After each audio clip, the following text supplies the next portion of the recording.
இன்னைக்கு நீங்கெல்லாம் படத்தை வச்சு அரசியல் பேசுறீங்க. உங்களுக்கு தெரியுமா என்னமோ என் புள்ள விஜய் படம் நாளைய தீர்ப்பு படம் நடிச்சான். நாளைய தீர்ப்பு படம் நடிச்சு அந்த படம் நடிச்ச பணத்தை 3 கிலோ அரிசி போட்டு எங்களுக்கு கொடுத்தா நாங்கள் வாங்கியிருக்கேன். நான் வாங்கியிருக்கேன் 30 வருஷத்துக்கு முன்னே நான் வாங்கியிருக்கேன். பிள்ளை நாளைய தீர்ப்பு படம் நடிச்சு என் மவ 23 வருஷம் ஆகுது. நாளைய தீர்ப்பு படம் நடிச்சா அப்பயே அரசியல் அரிசி போட்டு கொடுத்தா பிள்ளை நாங்கள் வாங்கினோம். என் தலைவி போட்ட பிச்சை இன்னைக்கு நீ வாழ்ற.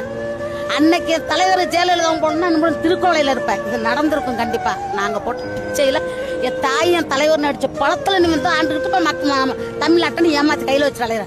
உன் வீட்டு குடும்ப அரசியல் நடக்குது. ஏன் எம்ஜிஆர் வந்தாரு குடும்ப அரசியல் பண்ணாரு, அம்மா வந்தாங்களா பண்ணாங்களா? அதே மாதிரி என் பிள்ளைய வரான் பண்ண மாட்டான். நேர்மையான அரசியல் பண்ணுவான். நேர்மையான அரசியல் பண்ணி ஏவன் தலையெழுத்து மாறும்னு பாரு. அன்னைக்கு தெரியும்பா. நீங்க பாருங்களா, அது நடக்கும் கண்டிப்பா. புள்ள உட்கார வச்சுட்டோம்னா என் புள்ள அந்த பூமியை விட்டு மறைகிற வரைக்கும் என் புள்ள தான் எம்ஜிஆர். இதுல மாற்றமே கிடையாது.